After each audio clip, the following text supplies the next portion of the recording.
बिस्मिल्लाहिर्रहमानिर्रहीम, अस्सलाम वालेकुम। पॉलिटिकल इकोनॉमी का प्रोग्राम दादा पोतो शो लेकर आपकी खिदमत में हाजिर। मैं हूं आपके साथ आपका मेज़बान वसीम अहमद। इस प्रोग्राम में जैसा कि आप जानते हैं कि दादाजी हमारे साथ हमारी रहनुमाई के लिए मौजूद होते हैं। कैलेंडर पारा 16 दिसंबर साल 2020 और आज बुध का दिन। यकीनन उसी पाक परवरदिगार के लिए तमाम तारीफ़ें जो तमाम जहानों का रब है। नबी करीम सल्लल्लाहु अलैहि वसल्लम की ज़ात अक़दस पर लाखों करोड़ों अरबों खरबों दुरूद सलाम।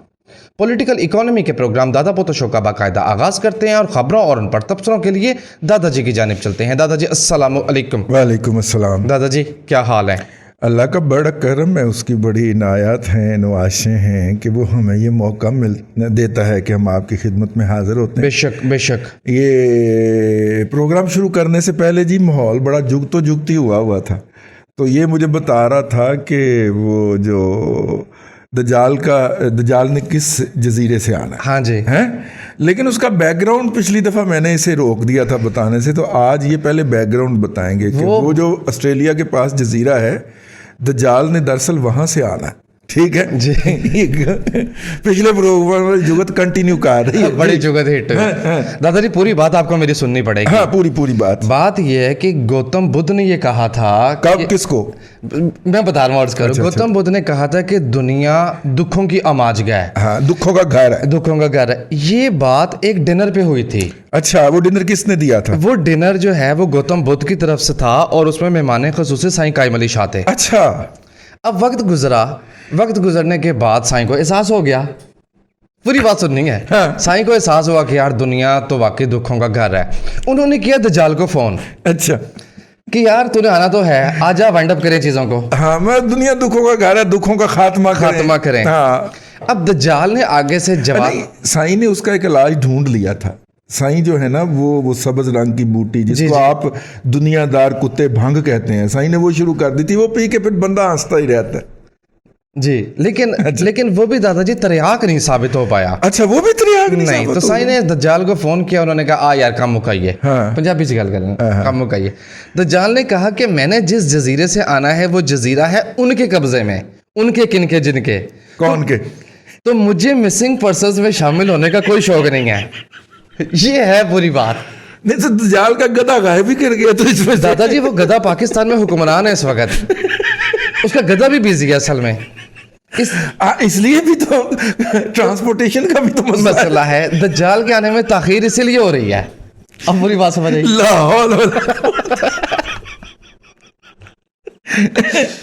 वाहियात चीजों के लिए भी तख्लीकी से इनकी जरूरत होती है। लेकिन आपके पाँव किधर है?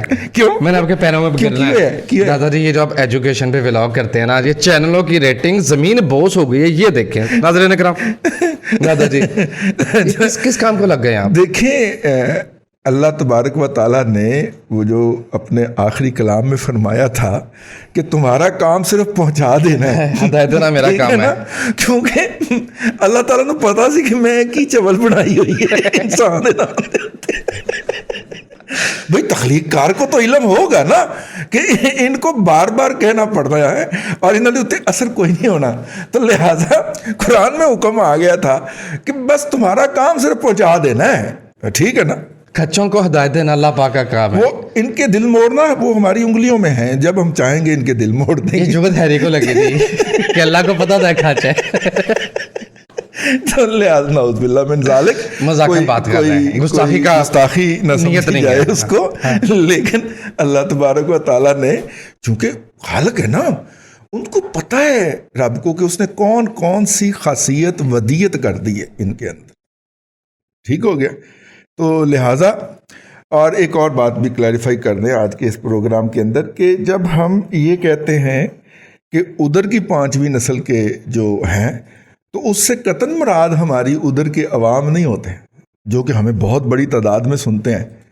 ठीक है, आपको हैरत होगी कि उतने हमें पाकिस्तान से लोग नहीं सुनते जितने भारत से सुनते हैं जी। और उसकी वजह यह है कि वो आबादी 5 गुना है। ठीक है, फिर इकॉनमी के मामले में वो बड़े सेंसिटिव लोग हैं, इसलिए वो हमें पाकिस्तान से ज़्यादा तादाद में लोग भारत में सुनते हैं। मतलब अगर हम ओवरऑल उसके बात करें, क्या है वो क्या कहते हैं, लॉगरिथम की बात करें, तो हाईएस्ट नंबर ऑफ लिसनर्स दादा पोता शो के इस वक्त इंडिया से हैं। सेकंड नंबर पे पाकिस्तान है, और फिर सऊदी अरब, और फिर यूएई, और फिर यूके, ठीक है, और उसके बाद फिर अमेरिका। ये मैं आपको एक सिंपल सा उसका जो हम उसकी कैटेगरी जब निकालते हैं कि लोग कहाँ कहाँ से सुन रहे हैं, तो ये उसका आता है जी। ठीक है। तो मतलब कि वहाँ से बाज़ लोगों के बड़े गुस्से भरे ईमेल आए हैं, तो वहाँ की आवाम हमारे मुखातब नहीं होते जब हम इस तरह की तनकीद करते हैं, जिस तरह के यहाँ पे जब हम करते हैं। जो हमारे यहाँ पे मुखातब है वही हमारे वहाँ के मुखातब हैं, ठीक है ना। तो इसलिए आप इसको उस तरह महसूस ना करें, दिल पे ना लें, ठीक है जी। पॉलिसी के क्रिटिक हैं, और पॉलिसी के क्रिटिक हम पाकिस्तानी पॉलिसीज के भी हैं, उधर के भी हैं, ठीक है। लोगों से झगड़ा नहीं है। इप्सॉस के सर्वे से प्रोग्राम का आगाज करते हैं जी, और कि इप्सॉस ने फिर खप पा दी थी। इप्सॉस के मुतालिक पहले ये बताया जाए कि उसकी क्रेडिबिलिटी क्या है और वो कहाँ। देखिए, पाकिस्तान के अंदर जिसे कहना चाहिए कि कॉरपोरेट सेक्टर जो है, बिजनेस, इंडस्ट्री, ट्रेड जो है, उन्होंने जो फैसले लेने होते हैं वो किसी डाटे की बुनियाद पे लेने होते हैं, और इप्सॉस जो है वो डाटा प्रोवाइड करता है, ठीक है, उन अदारों को, और चंगे भले पैसे चार्ज करता है, ठीक है। वो आवाम के अंदर सर्वे करके तो वो डाटा कॉरपोरेट सेक्टर को देता है। उसके कुछ इशारिये होते हैं, या उसके कुछ नुमाइंदा इशारिये कह लें, वो मीडिया को भी जारी करता है। और चूंकि हमारी उनके साथ बचपन की यारी है, वो जो इप्सॉस के हैं, तो मैं दफ्तर भी ले जहाँ मुझे नींद आ गई थी, क्योंकि उसने समझाना शुरू किया, महसूस हो गए तो इल्मी बात थी। तो वो जो है ना उनका वो इसलिए हमें भी उस तक रसाई दे देते हैं, उनकी मेहरबानी है। तो उससे जनाब आज हमने प्रोग्राम का आगाज़ करना है। बिस्मिल्लाह करो, की कहना है। इप्सॉस के सर्वे का टाइटल ये है कि हर 5 में से 4 पाकिस्तानी, यानी 79% पाकिस्तानी ये समझते हैं कि मुल्क की समत गलत है। ये पंजवा को यूथिया लगता है, नहीं वो फौजी है। गलत बात है। फौजी भाई हमारे जो हैं वो मुकाबले एहतराम है भाई, ठीक है, तो उनके बारे में जुगत बर्दाश्त नहीं की जाएगी। लेकिन वो कोई यूथिया मजहूरल कौमल जाहिलिया लेकिन यार इनकी तादाद 20% कैसे हो गई मुआशरे में? ये तो 6-7% का लिमिटेड एडिशन। हाँ जी, लिमिटेड का मतलब ही बहुत थोड़ी और नायाब चीज़ होती है, तो बहुत थोड़ी तादाद में होने चाहिए। ये तो मुआशरे के लिए थोड़ी ख़तरनाक चीज़ है। ये 20% कैसे हो? चले दूसरी बात, इप्सॉस के सर्वे में ये सामने आई है कि जब पाकिस्तानियों से ये पूछा गया कि क्या वो मईशत में बेहतरी देख रहे हैं, तो 57% पाकिस्तानियों ने ये कहा कि अगले 6 माह में मईशत की हालत मजीद अबतरी का शिकार होगी। लेकिन यार तुम उन 43% की भी तो बात करो ना, है करो ना, मतलब उन 43% की भी तो बात करो ना जिन्होंने कहा कि वो बहुत बेहतरी देख रहे हैं। उनकी तादाद 23% है। नॉन रिस्पोंडेंट भी तो होते हैं ना। अच्छा, नॉन रिस्पोंडेंट 20% ने कहा, अच्छा पता नहीं क्यों, देखो की बंद है। अच्छा, 23% ने कहा कि वो बेहतरी देख रहे हैं। 23% भी बहुत ज्यादा। अच्छा जी, इसका मतलब है कि लोगों की अंडरस्टैंडिंग के अंदर जो है वो उनके बायसेस, तासुबात जो हैं वो हायल हो रहे हैं चीज़ों को अंडरस्टैंड करने में। मजीद ये कि उम्मीद पे दुनिया चूंकि कायम है। वैसे आपस की बात है, इस हुकूमत ने उम्मीद भी नहीं छोड़ी, उम्मीद छोड़ी है नहीं, कोई उम्मीद पर नहीं आती। हाँ, ये ठीक है ना। इसका मतलब है जिन लोगों ने 23% लोगों ने अगर कहा है तो वो तासुब की बुनियाद पे कायम है। मैं कह रहा हूँ ये तशवीश की बात है कि अब उनकी जो नुमाइंदगी है वो 20% से बढ़ के 23% हो गई है जी, ठीक है ना। आगे चले। ये बाइस तशवीश बात मेरे लिए ज़ाती तौर पे बाइस तशवीश है, और हर पाकिस्तानी के लिए होनी चाहिए जी। और सर्वे में मजीद ये बात है, देखिए ना, डाटा आ रहा है, डाटे को देखने का नाज़रीन किराम एंगल होता है। The survey shows that only 1 in 10 Pakistanis rated current local economy as strong. अब बताएं, आगे ना 10% पे। हाँ है, 10% रह गए, ठीक है। नहीं, इससे भी कम होने चाहिए। सिर्फ 10% लोगों ने कहा है इकोनॉमी स्ट्रॉन्ग है, ठीक है। इतने के तो जाहिल होते हैं मुआशरे के अंदर। हाँ जी, ये तो असूल इतने तो है, इतने तो होने चाहिए जी। मतलब जिस तरह पाकिस्तान के अंदर डाइट का लेवल है, और जिस तरह बच्चों को जो पालने के लिए हम बचपन में जो चीज़ें दे रहे हैं, और जितनी कि वो चीज़ें नाखालस हैं, तो इतने के लोगों को तो मेंटली 45% वाली बात है ये। 45% धमाकों वाले जो है ना, 45% जो ग्रोथ इमरान खान ने कहा था। होनी चाहिए ना। इतने तो लोग मतलब 7-8% काबिल बर्दाश्त है, ये 2-3% ज्यादा है। ठीक है, ठीक ठीक हो गया, ठीक हो गया जी। ये सर्वे के जो पब्लिक की कंजम्पशन के लिए बातें थी वो मेनली यही हैं मेनली यही है जी। नहीं, अच्छा, एक इम्पॉर्टेंट बात, पब्लिक के कंजम्पशन के लिए, इसकी कंजम्पशन के लिए आप वो खबर दोबारा पढ़ लीजिए। एक बात और है, गुजारिश है कि कोरोना के दौरान और कोरोना के फौरन बाद, इमीडिएट आफ्टर कोरोना, जिन लोगों की जॉब्स जानी थी वो चली गई। अब मजीद उसके बाद 14% पाकिस्तानियों का ये डर है, फिगर का लफ्ज़ इस्तेमाल हुआ है कि नियर फ्यूचर में उनकी जॉब्स चली जाएंगी। 14% पाकिस्तानी इस खौफ का शिकार हैं कि कोई दिन आएगा कि हमारी जॉब खत्म हो जाएगी। ये भी एक बड़ा इंपॉर्टेंट पॉइंट है। यानी आपको 14% नहीं कहना चाहिए, 14% मजीद यस। देखिए 1.5 करोड़ लोग तो बेरोजगार हो गए ना, हो गए। ठीक है। अब पाकिस्तान के अंदर, पाकिस्तान जैसे मुल्क में 6 से 7 करोड़ लोग जो हैं वो कमाने वाले हैं, अफरादी कुव्वत। हाँ जी। बाकी कहते ने कि अल्लाह मियाँ एनू दे दे, इरी जेब चो मैं आपे कढ़ लांगी। बेगमात की बात हो रही है, ठीक है ना, तू एनू दे दे बस, ਇਹਦੇ ਕੋਲੋਂ कढ़वाना मेरा काम, ठीक है ना। तो और फिर मतलब कि आगे बच्चे और बुजुर्ग मतलब कमाने वाले हैं, उन 6-6.5 करोड़ में से 1.5 करोड़ तो गए उड़। अब बाकी जो बचा है तकरीबन को 5 करोड़, उनमें से 14% यानी कि कोई 70-80 लाख लोग जो हैं वो इस तशवीश में मुब्तला हैं कि नौकरी उन्होंने भी गई। ठीक जी। चौथा क्वार्टर 2020 का क्या नतीजा लाएगा वो भी सुन लीजिए। 30.2% पाकिस्तानी जो खते गुर्बत की लकीर से नीचे थे, अब उनकी तादाद चौथे क्वार्टर में 42.1% होने जा रही है। ये किसने कहा है? इप्सोस ने।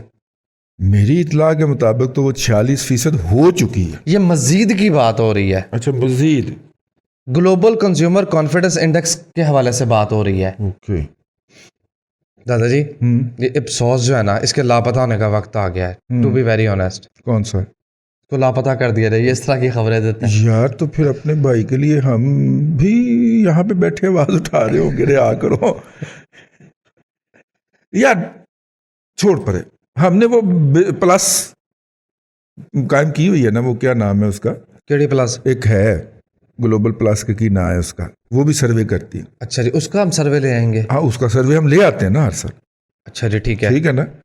मतलब हमने ऑस्ट्रेलिया से एक वेबसाइट रजिस्टर करवाई 5वीं पुश्त की दोगली बला की जंग में, और उसमें खबर छाप दी कि इमरान खान को 80% लोग पसंद करते हैं और वो दोबारा इक़्तिदार में सर्वे भी है प्लस वालों का छाप दिया। तो प्लस प्लस प्लस जी। कौन सा प्लस वाला? जीरा प्लस वसीम अकरम प्लस अब आप समझ आ गई ना प्लस किनका है प्लस। ठीक। नाकाम जलसे का एक और नतीजा भी निकला कि पेट्रोल महंगा हो गया। 3 रुपए महंगा कर दिया ना। ओके। बिजली 1 रुपया महंगी कर दी, 1 रुपया 10 पैसे। अच्छा यार, एक खबर भी नजर से गुजरी थी, भला कौन सा सेक्टर है जिसने अभी तक दिहाड़ी नहीं लगाई? Cement sector. नहीं लग गई, सीमेंट सेक्टर में लग गई जी। कितने खबर, हाय हाय हाय, इतनी बड़ी खबर, इतनी अलग। पेश फरमाई जाए। देखें, फार्मास्यूटिकल सेक्टर हो गया, ठीक है। बिजली घर बनाने वाले हो गए, उनकी दिहाड़ी लग गई। उसके बाद पेट्रोल गंदम, चीनी और गंदम हो गई जी। चीनी और आटा ये सेक्टर हो गए। घी वालों का अगबी स्कैंडल बेनकाब होना है। शुरू पेट्रोल से हुआ था, वो भी लग गई। पेट्रोल भी की भी दिहाड़ी, और माशाल्लाह इनके सारे स्कैंडल इनके दौर में ही बेनकाब होती जा और इनके अपने हाथों से ही हो रहे हैं। ठीक है।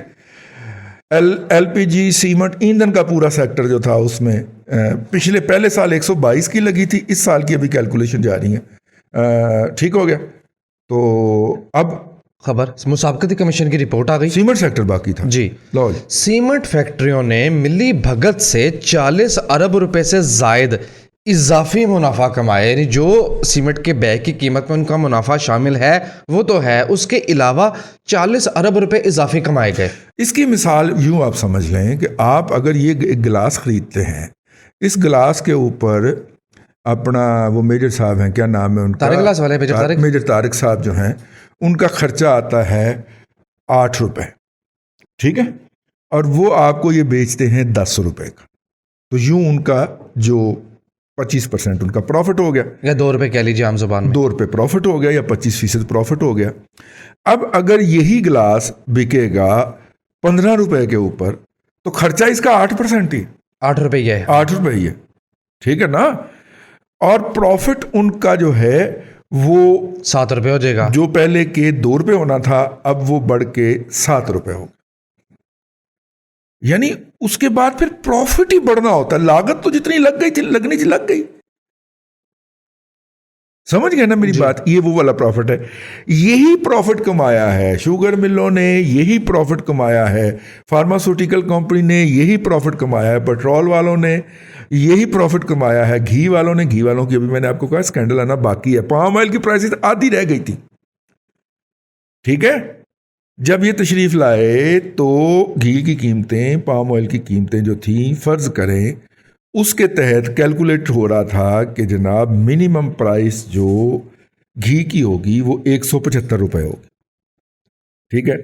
अब 70 से 80% कॉस्ट जो होती है, जो इस वक्त पाम ऑयल बिकता है या कुकिंग ऑयल बिकता है जिसमें पाम ओलिन डलता है, वो होती है उसकी जो हम मलेशियन से लेके आते हैं, घटिया RBD पाम ऑयल, जो नहीं खाना, ठीक है, लेकिन आपको खिलाया जा रहा है, ठीक हो।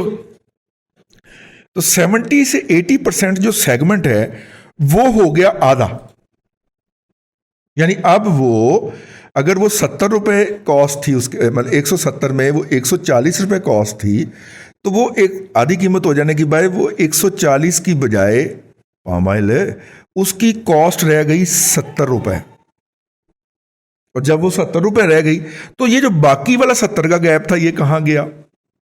आहो नहीं आहो, आहो नहीं आहो, ये गया उसकी जेब में जी।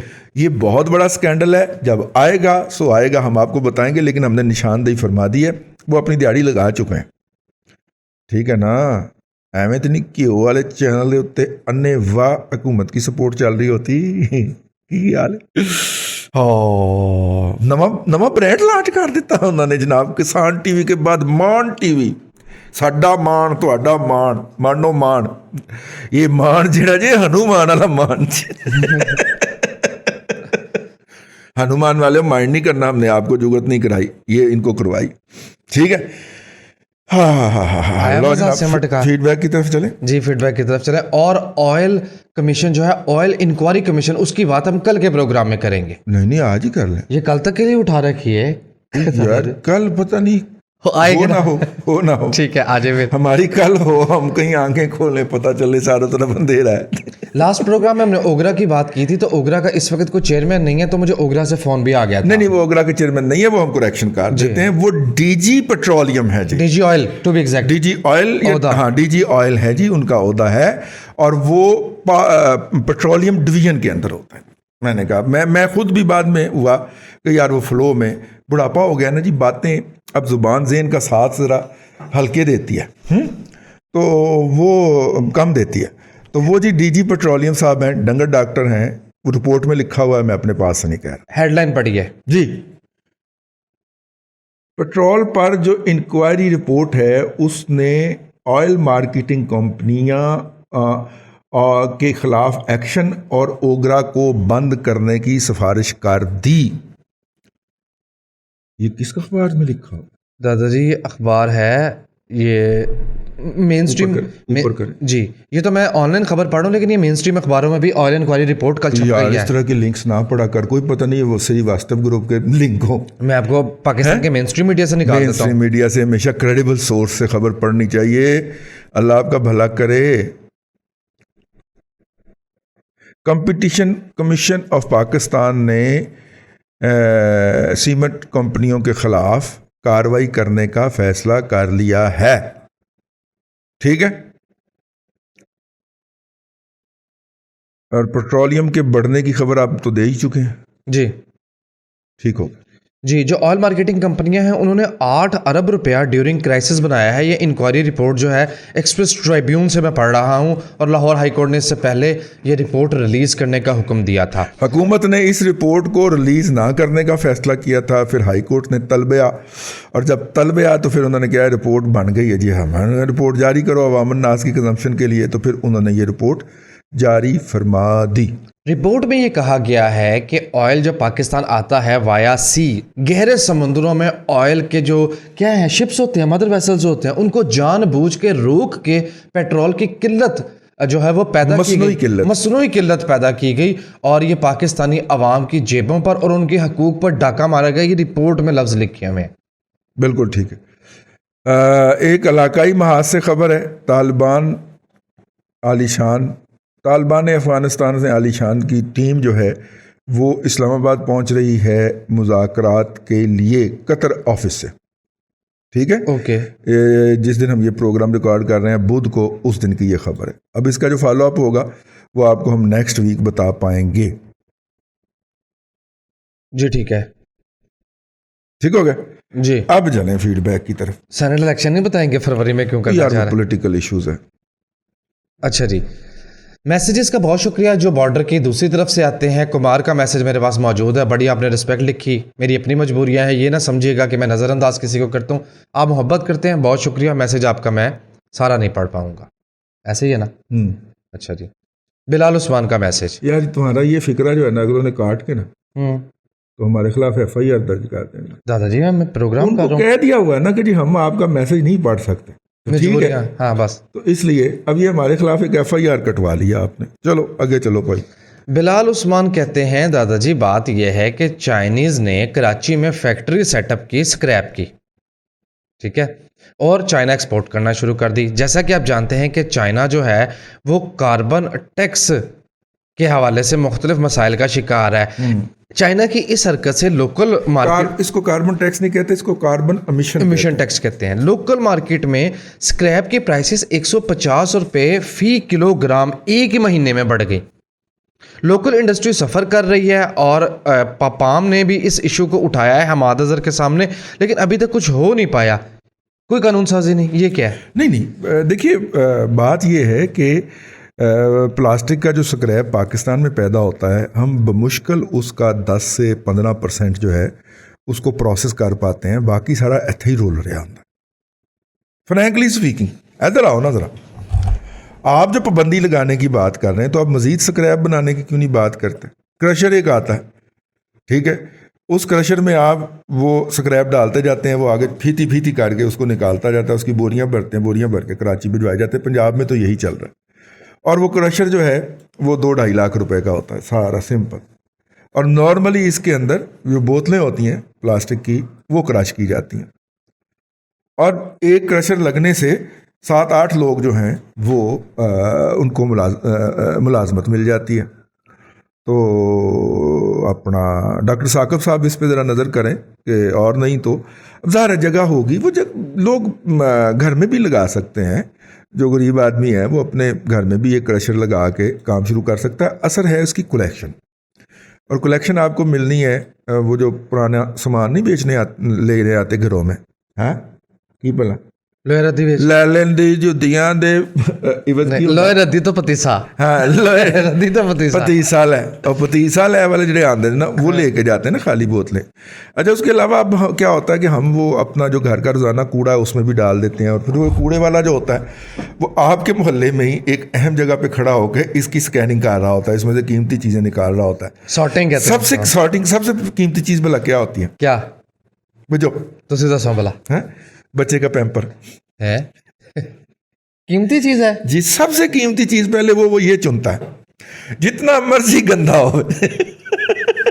अच्छा जी, सबसे कीमती चीज वो होता है, उसमें बहुत सारी चीजें रीप्रोसेस होती हैं। यूरिया भी होती है? यूरिया भी मुझे पता था मुझे पता था। सबसे जो कीमती चीज़ होती है वो ये होती है, और उसको पहले चुना जाता है। उसके बाद नंबर 2 पे बोतलें होती हैं, और वो ये सारी चीज़ें अलग करके तो LWMC के हवाले करता है वो, ठीक है। अब इस नेटवर्क को बढ़ाएं, और ये नेटवर्क जो है ये बड़े कैपिटल सेंटर्स तक है। छोटे देहात के अंदर, गाँव के अंदर अगर कोई बंदा ऑर्गेनाइज्ड एफर्ट करता है, और ख़ास तौर पे छोटे इलाकों में यार, मेरा मतलब है कि अपने मुमताज़ मुनीर साहब का गाँव है, कि ना है उसका, व्याड़ी के पास जो है, अब व्याड़ी के पास उनका छोटा सा एक कस्बा है, तो वहाँ पे भी एक इस तरह का काम किया जा सकता है, हो सकता है, ठीक है। और भी मतलब छोटे इलाकों में भी ये काम होना चाहिए, वरना वहाँ पे ये चीज़ें जो हैं ये जब वो रूढ़ी के तौर पे खेतों में डाली जाती हैं तो ये खेतों में चली जाती हैं और at the end of the day हमारी एग्रीकल्चरल प्रोड्यूस की कमी का बायस बनती। तो एक तो वहाँ पे रोज़गार आ जाएगा, दूसरा माहौल साफ़ हो जाएगा, तीसरा हमारी एग्रीकल्चर को ये हर्ट नहीं करेगा। शहरों में तो इस तरह का शायद कोई निज़ाम जो है छोटा बड़ा ऊंचा नीचा है मौजूद है, लेकिन छोटे शहरों में और देहात में बिल्कुल मौजूद नहीं है। तो बजाय इसके कि आप मुतालबा करें कि हम इसका स्क्रैप एक्सपोर्ट के ऊपर पाबंदी लगा दें या कोई चीज़ कर दें, लग नहीं सकती पाबंदी, ये अंडर वन वे और द अदर ये चला जाना है। आप देखें आपने क्या कुछ नहीं कर लिया, तो क्या आप गधों की खालों के ऊपर पाबंदी लगा सकें? नहीं लगा सकें। ये जो अंतड़ियां होती हैं जानवरों की, ठीक है, किसी ज़माने में इनके डिस्पोजल का जगह नहीं होती थी सरकार के पास के फेंकें किसे। अब आपने कभी सुना है इस हवाले से कोई मसला हुआ हो? चीनें सारियां चूक के ले आए। अब जो मुकामी प्रोसेसर थे ना, जो कि मुश्किल से इनका 1 या 2% प्रोसेस करते थे, वो रो रहे हैं कि जनाब हमें रॉ मटेरियल नहीं मिलता। क्यों नहीं मिलता? इसलिए नहीं मिलता कि उन्होंने अपना नेटवर्क एस्टेब्लिश कर लिया। आप नहीं करेंगे तो कोई भी नहीं करेगा। ये तो नहीं हो सकता। ये नहीं करेंगे तो इंडियंस आगे कर लेंगे। आप जितनी मर्जी पाबंदियां लगा लें, ठीक है ना। तो चाहे चीनी नहीं कर लेंगे तो इंडियन कर लेंगे। आप करें ना यार, खुद करें ना, इसको अपने मामलात को अपने हाथ में लें और मौसर नेटवर्क को। आपने तो अभी 12%, 14%, 15% तक हद आप अपना प्रोसेस करते हैं। जो ये ये जो है प्लास्टिक है, प्लास्टिक के स्क्रैप को आप 100% प्रोसेसिंग पे ले आए, आपकी अपनी ज़रूरियात भी पैदा होगी, चीन को भी दबा के एक्सपोर्ट कर। सामईन किराम, हम कोशिश करते हैं कि जो आपको अपडेट करने की कोशिश करें, रखने की कोशिश करें और वो ख़बर बताएं कि जो ख़बर जो है वो असल में ख़बर है, वो ना बताएं जो सरकार का प्रोपेगेंडा है। आज 16 दिसंबर का दिन है। 16 दिसंबर के दिन आज से 50 साल पहले, 49 साल पहले जो कुछ हुआ उसकी तारीख़ आपको ये पढ़ाई गई कि लोग जो थे मुजीब और जो थे ज़ियाउल हक, मुजीब और भुट्टो जो थे वो इक़्तिदार के लिए अंधे हो चुके थे, लिहाजा उनके इक़्तिदार की खींचातानी के अंदर मुल्क टूट गया। आप अगर इसके ऊपर यकीन रखते हैं तो आप इंतहाई गुमराही का शिकार हैं, क्योंकि उस वक्त एक तीसरा फरीक भी था जिसका नाम था याहिया खान, जो इसलिए असम्बली का इजलास बुलाने से रिलक्टेंट था कि पहले मुझे लिख के दो कि मुझे सदर मुंतखब करेगी ये असम्बली तो मैं इजलास बुलाऊंगा। ठीक हो गया ना। पहली कानून साजी ये होगी, और इस कानून साजी के ऊपर भुट्टो साहब तो मान गए थे, मुजीब नहीं मानता था, इसलिए वो मियां वाली, इसलिए उसको हमने पकड़ के अंदर टक दिया था और वो नहीं माना। ठीक है, तो नतीजे के तौर पे ये सान्या हो गया। ठीक है ना। हाँ, और भी बहुत सारी बातें इस दिन के हवाले से करने के लिए, लेकिन बस इतना ही, मैं उतनी ही बात कर सकता हूँ जो बात करने के बाद मैं पाकिस्तान में आज़ाद फिर सकूँ। मज़ीद बात करूँगा तो फिर मेरी आज़ादी की या सलामती की गारंटी नहीं दी जा सकती। तो तीसरा किरदार उसमें डाल दिया जाए, क्योंकि वो मौसूफ ये कहते थे कि पहले मुझे सदर मुंतखब करने की गारंटी लिख के दो, दोनों बंदे बैठ के आपस में। और सियासतदान का काम तो सियासत खेलना होता है ना। ये दोनों सियासत खेल रहे थे, भुट्टो साहब और मुजीब साहब, और सियासत करना उनका हक था। वो सियासतदान थे, सियासतदान सियासत ही करेगा। ठीक हो गया। और अब उनकी मुख्तलिफ तकारीर को हम निकाल के उसको हाईलाइट करके पूरी कौम को गुमराह किए हुए हैं, और याहिया खान जो है उसको सिर्फ शराबी करार दे के फारग कर देते हैं। शराबी नहीं था, कल्प्रेट था। शराबी भी था यकीनन, ठीक है ना, लेकिन असल मेन कल्प्रेट वो था। वो अगर असम्बली का इजलास बुला लेता तो असम्बली आप पे मार मूर के लड़ पेड़ के किसी एक नतीजे पे पहुंच जाती। वो जो असम्बली का इजलास बुलाना में तखीर हुई थी वो थी इस साने का नतीजा। मैं उसके किसी फौजी एस्पेक्ट पे बात नहीं कर रहा, मैं हिकमत अमली के एस्पेक्ट के ऊपर बात नहीं कर रहा, मैं स्ट्रेटजी पे बात नहीं कर रहा, मैं सिर्फ एक सियासी फैक्ट को स्ट्रेट करके आपके सामने रख रहा हूँ। अल्लाह आपको आसानियाँ अता करे और आसानियाँ खल्क़े खुदा में तकसीम करने की तौफीक। आमीन। दादा जी बेहद शुक्रिया। नाज़रीन करम, पॉलिटिकल इकोनॉमी का प्रोग्राम दादा पोता शो आप देख रहे थे। ये था आज का दादा पोता शो। मैं उम्मीद करता हूँ कि आज का दादा पोता शो आपको पसंद आया होगा। अपने मेज़बान वसीम अहमद को दादाजी के साथ इजाज़त दीजिए। इंशाअल्लाह अज़ीज़ आपसे मुलाकात होगी कल तक के लिए अल्लाह हाफ़िज़।